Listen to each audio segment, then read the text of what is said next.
Well, good day and welcome to episode 34 of The Driving Force presented by the Louisiana Transportation Research Center. My name is Todd Blunt. I'm joined today by my friend, colleague, and co-host, Garrett Wheat. Good afternoon. We're so excited you've chosen to join us. We're highlighting the trailblazing people and groundbreaking projects driving change in Louisiana transportation. The past 40 years, LTRC has merged the resources of state government and Louisiana universities to identify, develop, and implement new technology to enhance many critical aspects of the transportation system here in our state and beyond. Today, we're excited to launch a brand new series with Louisiana DOTD's Bridge Maintenance Group. As you can imagine, in a state with as much water and as many bridges as ours, we'll talk some numbers later, that's a pretty big job, pretty broad-ranging, pretty complex task to keep up with. And so over our next few episodes, we're looking forward to learning more about this really hardworking team, the many different things that they do, and why it matters so much to all of us. So to kick off this series, we're privileged to welcome a pair of guests, Bridge Maintenance Administrator Haylye Brown and Bridge Inspection Engineer Stephanie Doolittle. Haylye and Stephanie are going to introduce us to the work of their far-reaching team with an emphasis on how they thoroughly and systematically inspect Louisiana's nearly 13,000 bridges. So let's step away briefly before we begin our conversation with Haylye and Stephanie.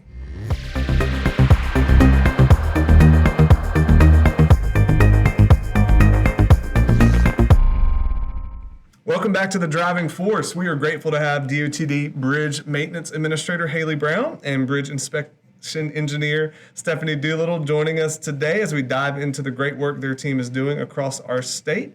Welcome, Haylye and Stephanie. Well, let's start with introductions.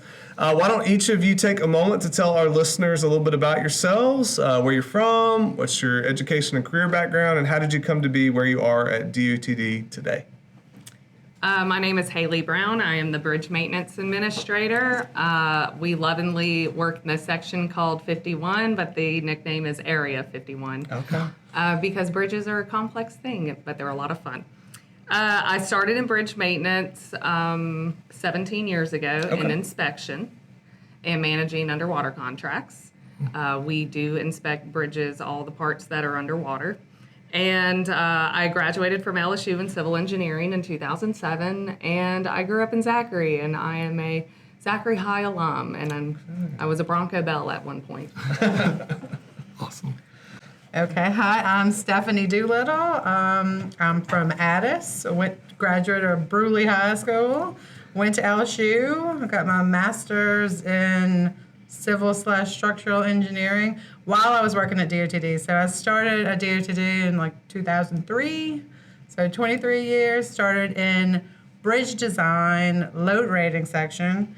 And I was in bridge design for about 18 years, moving around from load rating to becoming the scour manager to a section head, kind of like a gang leader. Gang leader. That's cool. They were gangs. We used to be gangs and not units. Yeah. First I was gang 007, then I moved to like gang 009. So, and then I was in a couple different gangs, and then I moved over to bridge inspection right around COVID, and love it. Yeah. So It took a lot of convincing to get her to just apply for the job, but I loved bridge design too, but yeah, it's a completely different dynamic from bridge design, and I don't think I would go back now because it's just, I like the action. I like, a quick turnaround, having to keep something, like your work is never completed. Like in bridge design, you have a project and you finish it, but in inspection, it's an ongoing thing. Wow. I tell everybody, so I was the bridge maintenance assistant. Nick Fagerberg was the section head but I recruited her to come take that inspection job. That's awesome. Well, now you're working together. Yep. Now working together. Awesome. Yeah. So you kind of mentioned one piece that we'll talk about a little bit more, but hey, can you first kind of give us an overview of the bridge maintenance section kind of as a whole? Y'all talked about a bunch of different sections and things, distinct functions that it performs. So can you specify, like, what are those functions and how do they work together to keep our structures and facilities running safely and smoothly? Okay, so while I say I'm the bridge maintenance administrator, the formal title is the Structures and Facilities Maintenance Administrator. And that covers bridge inspection. I am the program manager for the state's bridge inspection program. The Code of Federal Regulations mandates, or it's in federal law, that every state has to have one program manager. So Stephanie is my assistant. And the bridge inspection program is tied to our federal funding, so it's very important. Another part of bridge maintenance is the bridge maintenance part of it. So the engineer that oversees that manages our in-house bridge construction crews.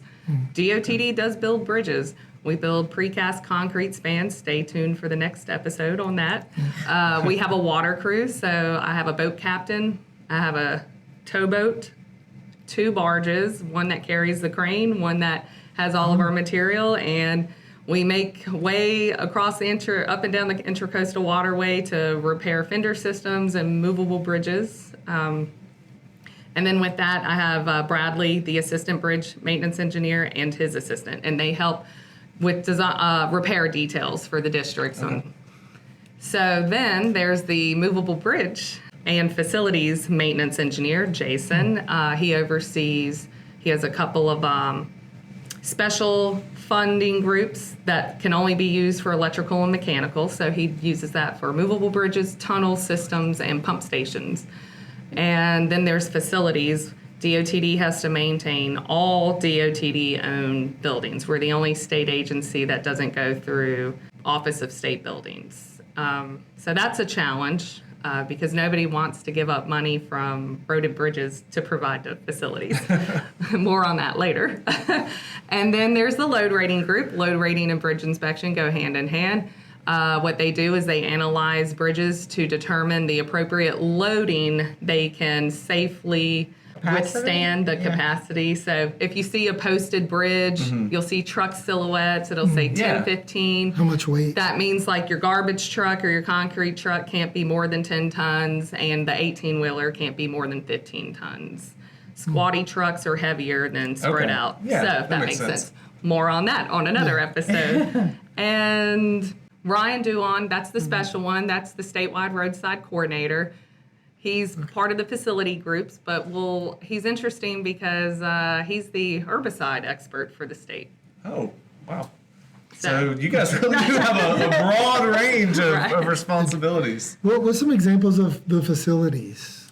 At the HQ buildings, the district buildings, the maintenance units, way station buildings, bridge tender houses, all of them. If it's used by DOTD, it is ours to maintain. So that's what it sounds like. It's all the facilities. Wow. Cool. All right, Stephanie, let's talk a little bit now, specifically bridge inspection. Nearly 13,000 bridges across the state. That's a lot. You said this number is shifting all the time. I want you to explain that. That's very interesting. But can you just kind of give us a high-level overview of how you and your team organize and maintain just such a massive undertaking on a consistent basis? Right. So the biggest help that we have is our inspection program, InspectX, that houses all of our information and makes it easy for us to schedule and track and keep up with things. And then the other major thing, which, I mean, we can't do this alone through HQ, all 9 districts have bridge inspection offices, and it's divided up by district, and they really do own their inspections and actually complete the inspections. And they take pride in what they do, and they do a great job. And each district has a district bridge engineer and a bridge inspection engineer who kind of oversees their bridges and making sure they stay on the cycle within their districts. Not only the bridge inspection engineer, his assistant engineer, there's also team leaders and inspectors in every district having to go out in the field and actually physically inspect these bridges and deal with all of the hazards that could be inspecting bridges, whether it be unhoused people or alligators, snakes, like anything. Like it's very heights, you know, they have to have equipment on them. They have to know all of the parts of a bridge. It's not only working out in the heat in the environment with all the other risks and things. It's actually really hard work having to know, you know, what matters on the bridge and take consistent notes and make sure everything is, you know, spelled out for us to be able to do our jobs. What? I'd say the biggest hazard, traffic. Traffic. Yeah. People don't pay attention when they're driving, so they have to also watch their back because they don't always get traffic control. Majority of bridges you don't have traffic control for. Yeah, so you really got to watch your back. What's the approximate number, like the statewide workforce? We have around 100 people just Okay. in bridge inspection. Yeah. Wow. And how often are they touching a bridge to inspect it? Or are we going to talk about We're that? gonna get to on each, like every day they're out there doing something. I mean, they have, I think the district with the least has about 800 bridges that they have to do. I mean, we do about 9,000 reports a year. You know, so between 100 people, I mean, Yeah. they're busy. That's a lot. So we're talking about how the number constantly changes because we're adding and deleting bridges all the time, and we thought that was a little interesting on why we would delete a bridge. So bridges can be added and deleted constantly from like new construction, or it could just be that something was measured. Like you have to be 20 feet to be More than 20 feet. more than 20 More feet. than 20 feet. If Of you a were 20 span. feet on the dot, we're deleting it out of the inventory. Okay. So, like, I say that if y'all go back and do some construction or maintenance and it shortens it, No, most of Not the time it's really. because somebody Mismeasured, measured like it a incorrectly. pipe or something it's like a that. 'Cause subjective. Bridge even- inspection's subjective. Right, and so. even pipes are considered bridges once they hit that 20-foot mark, like depending on spacing and things like that. Okay. So it's not the typical bridge you would think of, like a Mississippi River crossing. Like Sure. everything's a bridge. That's over 20 feet basically. So that's why that Box number fluctuates all the time. and that's a with national adding- standard length. That's not Yes. just. Yes, that's national standards. That's what we call, so we used to just say MBI length, but our specifications recently changed, so now it's SNBI. And we like to call it SNIBI. the snibby and the snitty. Well, so talking about all the things that govern your programs, Haylye mentioned the Federal Bridge Inspection Program. So, Stephanie, can you kind of give us some history on that program and how it's changed from its inception until now? Sure. So the bridge inspection program began with the collapse of the Silver River Bridge and over the Silver Bridge over the Ohio River. It's like what that Mothman Prophecies movie was based on. Well, that created change and laws were created to create uniform standards for bridge inspection. That's probably around 1968 that the bridge inspection program really started. That late. Yeah. It actually started later than that. 1968 is when the bridge collapsed. It took them to 1972 to actually pass any law about it. And then And then gave the state DOTs 10 years to implement a program. So a lot of our inspection reports start in 1978. Wow. you know, but then the main coding guide we've used forever was instituted in 1995.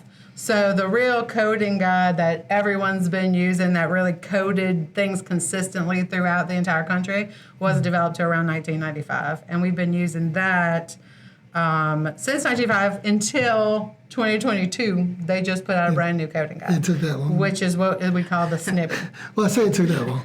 I guess that much. You're not lying. It took that long. My entire career has been, we're going to update the coding guide. But And we're still like, maybe they should look at time is different for the federal government. But yeah, in 2014, they had the major change where they required element level inspection, which means that instead of just general condition ratings and about the general terminology of the bridge, you have to rate each element separately, like deck separate from superstructure, separate from substructure, piles, and things like that. So And what each make- element has a code now. What makes that up? So like a superstructure would be your girders and stringer, anything that holds up the deck. The deck is just the deck. There are no other Bridge off. elements, Yeah. unless you have a wearing Right. course.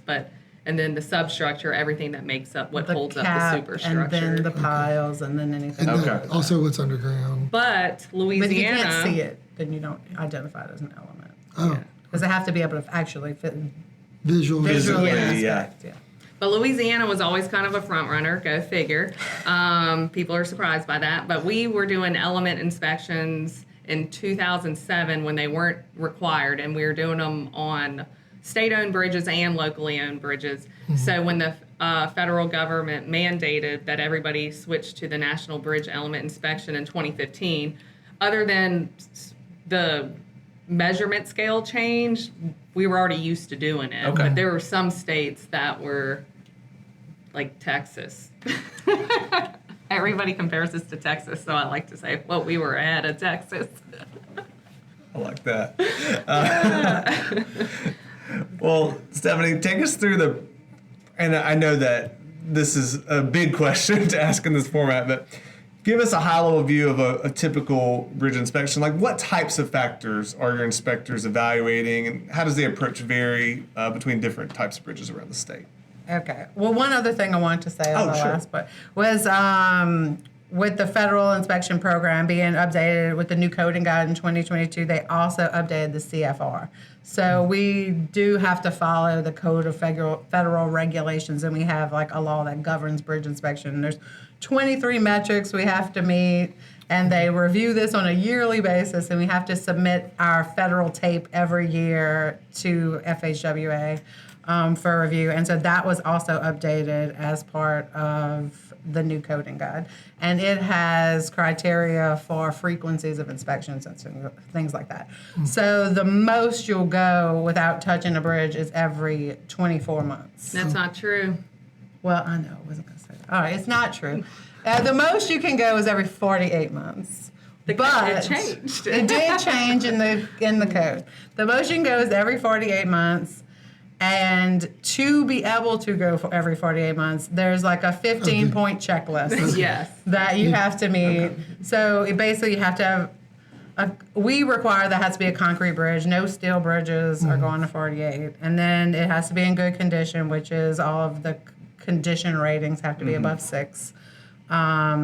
It has to have a clearance of like 15 feet, so it's not something that's going to be getting hit on an overheight load.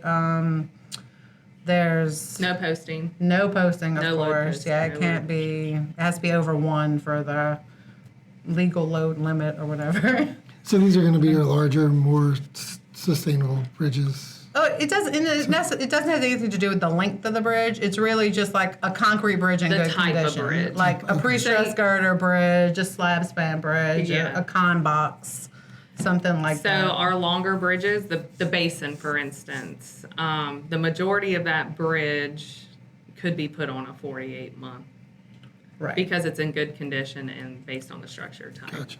But prior to this year, and Louisiana is just adopting this 48-month this year. So we have to collect all of our new SMBI criteria. There's a lot of new data fields that need to be collected. So every routine inspection, they have to collect all this new inventory data, and they have to check all 15 boxes and put in a checklist. The checklist is reviewed by like 2 people. So it's not until this year that we're allowing people to move to 48, where historically it's always been 24. So Just to put it plainly, so every bridge in the state has been inspected at least every 2 years. at least every 2 years, and even now, like it will be another 4 year, like it'll be 2 years from now before one goes a little further, because none of them have moved to 48 Gotcha. until this year. Yeah, and so the max is 24, but dependent on condition, we do have criteria in place that they will move to a 12-month, and if there's a critical finding, we even move to a 6-month inspection. Okay. Does anything that happens to them like speed up the inspection time frame? So deterioration, age, and like an overheight load or something that causes a critical finding where we would have to a bridge closure. We actually go and inspect that the closure is adequate every 6 months to make sure nobody can drive across it. It's more of a problem. So for state-owned bridges, we usually have an issue. Like once the closure's there, it's fine. It's the local bridges, Yeah, that makes especially sense. out in the country. Somebody with their tractor or whatever will go remove the closure. And I'm just like, this is, the bridge is unsafe. We don't want people crossing it. If you do that, somebody could seriously get injured. Yeah. Sure. So Definitely don't do a that. safety factor. The factors, so different types. So like a steel or a timber bridge sometimes could be the most time consuming, and movables also. The steel, timber, and movable are probably the most time consuming ones. Like, because steel is like, if it's fracture critical, well, that's a no-no word now. It's non-redundant steel tension members. our new terminology. It's more efficient. Must be hands-on inspected every 24 months. There's no change in that unless the condition warrants an even more frequent inspection. Every 24 months, all non-redundant steel tension member bridges must be hands-on. Like they have to get within an arm's reach and be able to touch it, looking for any sort of cracking in a steel member. So that you need special access equipment, reach-alls or underbridge equipment. Examples would be truss bridges. Okay. They're designed to not have redundancy. However, we've had the Sunshine Bridge got hit a few years ago. Yep. In theory, it should have collapsed, but it didn't. The loads went somewhere else. It's just the issue with that, why we closed it, is if the loads from one member transfer, then something's being overloaded. Okay. And so sometimes it might not look like there's anything wrong with the bridge, but we close it because this isn't carrying load. This member isn't carrying load anymore, so it's somewhere else. It's somewhere else, but it shouldn't be. Yeah. And so we just don't want to have more problems because we're still carrying traffic when members are being overloaded. So that's a good example of. It's good to know. Yeah. So if a steel bridge, if you see it closed and you're just like, well, it seems okay to me, it's still standing. That's what I get all the time. Well, people drive over it all the time. I was like, it's in an imminent failure status, meaning it could go at any time. I mean, I don't know about you, but I don't. I'm not crossing the I don't want to take that chance. Like, if somebody thought this bridge needed to be closed, I'm good. Like, I'm staying off. So typical bridge so for a major river crossing or something like that, we do have some in-house crews that do in-house inspection of major river crossings. But a lot of those, like the 2 cable stay bridges, and most of the major river crossings, especially the high traffic ones like I-10 and Baton Rouge or the GNOs, we hire consultants to do that because they use rope access, which we don't do in-house. And the other thing we hire consultants is underwater. We don't do any underwater inspection in-house. But we have thousands of bridges on the underwater list that have I think the max is 60 months for underwater. And so they're all getting looked at in an underwater inspection as well. Wow. But those are all done by consultant. But for an in-house, like for a major river crossing, there's a lot of preparation going into that. There's several teams working on it. They'll probably divvy it up for, different people working on different sections, Somebody may have a certain section, like ride the deck and make notes on the deck and the railings and, all the top of deck stuff. And then you follow the load path, go look at your superstructure. I mean, with a truss bridge, they're climbing and systematically taking notes on knowing which cord they're on and making sure it relates back to what the previous notes were and see if there's any changes from the previous. And, I mean, it can take a couple of weeks. I imagine on a bridge of any size, that's got to be And what's funny is since we switched a few years ago, I'd say at least 5, if not more, my boss came and told me, figure out a way to not shut down I-10 ever, if possible, even a lane closure for bridge inspection. And so I was like, all right, rope access. So we thought for sure people were going to be so distracted seeing people climb. We've been doing this for over 10 years. I don't think anybody's ever noticed these guys. Really? It's funny. They get like dropped off like a dine and dash type thing. It's like this van speeds up, drops them off. They get all their stuff out. They jump over the side of the bridge because we don't allow any lane closures. They have like a rolling closure. It's a rolling stop off. Like it's like, the mob boss throwing the guy out of the car. I mean, gangs, right? anyhow, it's quite comical to hear them talk about it. But these guys are also typically the same guys that are doing the underwater inspectors, so they're just adrenaline monkeys. I was gonna say, they do parkour for fun. Yeah, I mean, they just love it. They love the adrenaline. They have to go underwater in these murky Louisiana, like all over Louisiana. They call alligator trappers to come out if there's like signs of an alligator. We had somebody get bit or something not that long ago. So y'all both done inspections yourselves too in the past. So what's some of your most interesting field experiences you can share? Well, the locals are always interesting.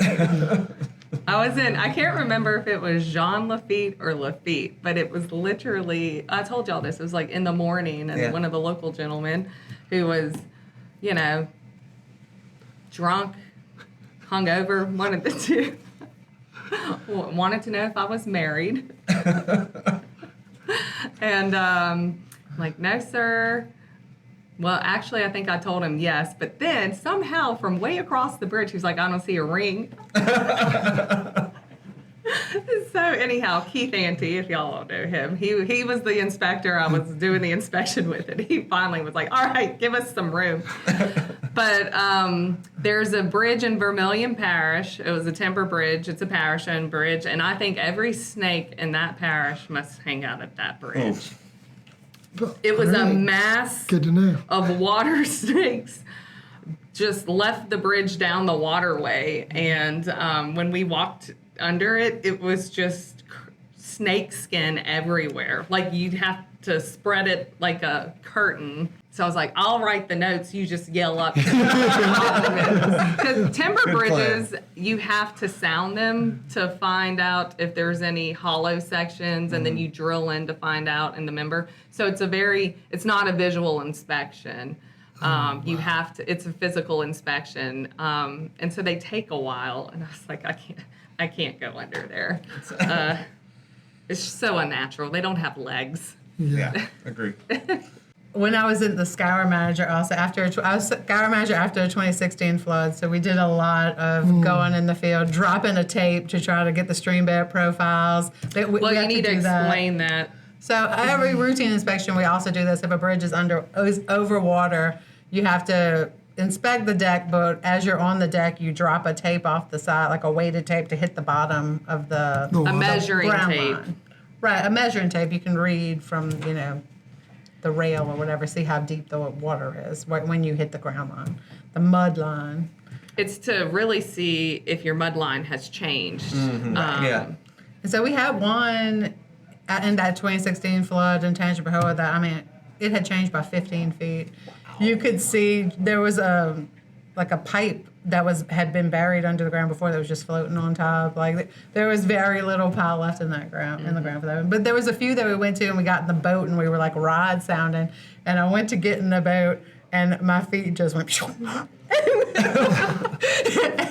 the rod. It was the absolute muddiest and steepest part of the embankment that this inspector could have dropped us off. Like, he was. A bridge inspector now, he didn't want to get dirty. So after we get out and she slips and gets muddy, he's like, oh, I better find somewhere else for her. He didn't want me to get in his truck. He had to find something for me to sit on. Oh, that's crazy. No broken There's bones? the whole back. You know how I forget what TV show it's or something, but you keep slipping in it. Like, it's just that slippery. Mm-hmm. But no, nothing broken. But yeah, that's probably the funniest. I've got a lot of stories. We've got a lot of stories, but we'd be here forever talking about. That was the messiest. I've got urban stories and I've got rural stories. Yeah. Well, to kind of close this out, is there anything y'all would like to add that we didn't ask you about today, or something you'd want to share? The one thing I think people should understand is that Louisiana has a very unique bridge inventory. Our bridges, we don't. It's so normal to us, the length of our bridges, especially in South Louisiana, that we don't think anything of it. But one of our bridges, like the Bonnie Terry Spillway, just one direction is almost 12 miles. And a lot of states, they're like, that's my entire bridge inventory and deck area right there, that one bridge. And we have twin structures, and One of our, we're fourth in the nation in deck area behind Texas, California, and Florida. But when we finish LA1, we'll be third. We'll be above Florida. And another little food for thought, our tax base is Not it's like 4.5 million Yeah. What people Florida in has. Louisiana, and the next closest is Florida, and I think they're around 23 million. And then California and Texas are in the 30s, you know. So it's a lot to maintain. Yeah. Right. And And we've got 3 of the 5 longest bridges. We've got we're 9 in, like- major river crossings, over 100 movable bridges. I mean, we don't have, It's a lot. you know, if you count just a cookie cutter inventory, like, you know, with just easy things. if you count, I think we're in the top 18. We're at 18 of the top 20 in longest bridges. But if you get on I-55 going south to Kenner, and you never get off of a bridge, that's 35 miles of bridge. That's true. Nobody has that. And we have the movable bridges. Yeah, we got it down to 99. Okay. Judge Perez was taken out of service. So. Well, that's, man, this has been great. Thank y'all both so much for being here today, just to shed some light on what you and your team are doing and just why it matters to our state so much. I'm excited about the rest of the series, learning about these different functions and different facets of the team that we've just touched on a little bit here today. Before we go, we like to have a little bit of fun. I've been having fun the whole time, but we're going to have some more fun with a few final lightning round questions. Garrett will ask these, just something to help our listeners get to know you a little bit better. Do a little back and forth, if that's all right. Yeah. So, Haylye, you get to go first. Okay. If you could drive any vehicle in the world, what would it be and why? Or if you were going to get a new car. Well, I was going to say, as far as cars go, I think my first car was a Toyota Celica. It was a 1988 little red convertible, handed down with my dad's car, then my sister's car. I'm going back Toyota. Yeah. Yeah, I've done, I had a little Saturn. That's what I drove in college. Then I had a Civic.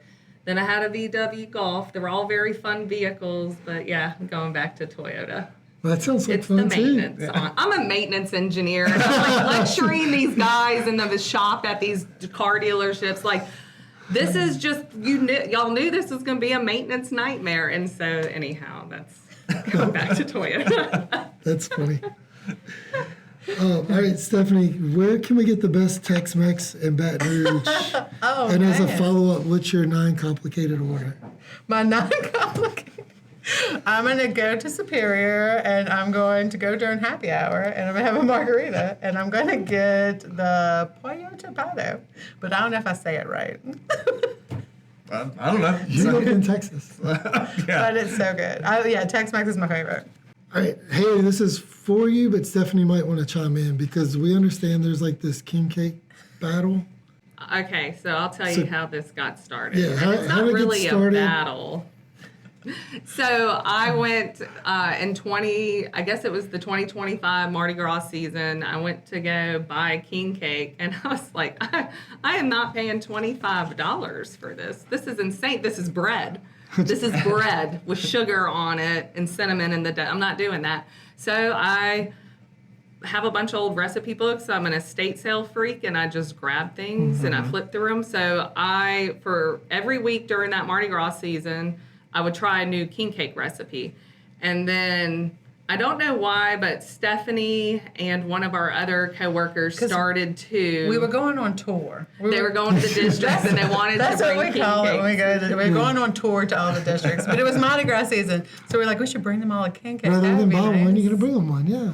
And so we made homemade king cakes to bring them. So, and it's carried through this year. But Stephanie is trying to perfect one recipe. So hers is a little more consistent. Me, I'm like, I'm doing this one this week, and I'm going to try this one You're next really week. getting So into the I do experimental. different varieties, and she's like focused on her perfection. And it is a very good king cake. Right. I made it my own recipe this Yeah, year. yeah. I like tweaked a few different ones online, have it my own special. So we know where we need Stephanie to visit cake. next. Every Mardi Monday Gras morning season. during Mardi Gras season, there's an hour discussion between us Who's making about the our king cakes cakes. that we made that weekend and what went wrong and what went right and this and that. We'll come taste test. Yeah, yeah. Come on. All right, Stephanie, based on your experience, what advice would you give a young woman interested in the STEM field? In STEM, like for In engineering. engineering, do it. Like, come talk to me. Yeah, like inspection's great. I've always loved bridges.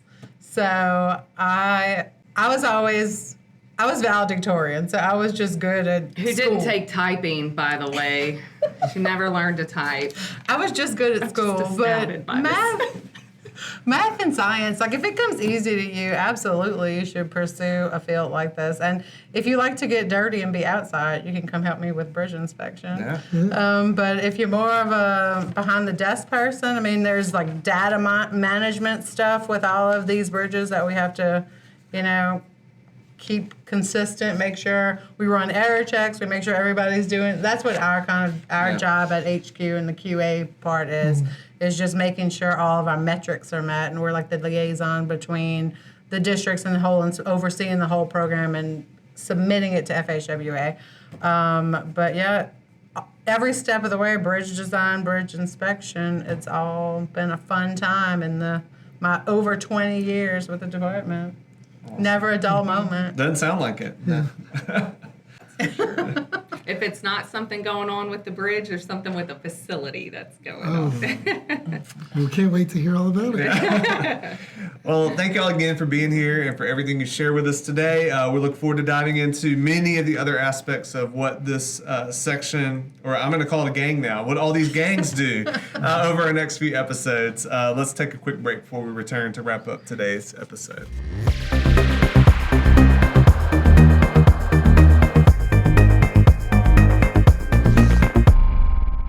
That's a wrap on episode 34 of The Driving Force, presented by the Louisiana Transportation Research Center. You can learn more about what's happening at LTRC on a daily basis by visiting us online at ltrc.lsu.edu or on social media through Facebook, X, LinkedIn, and YouTube.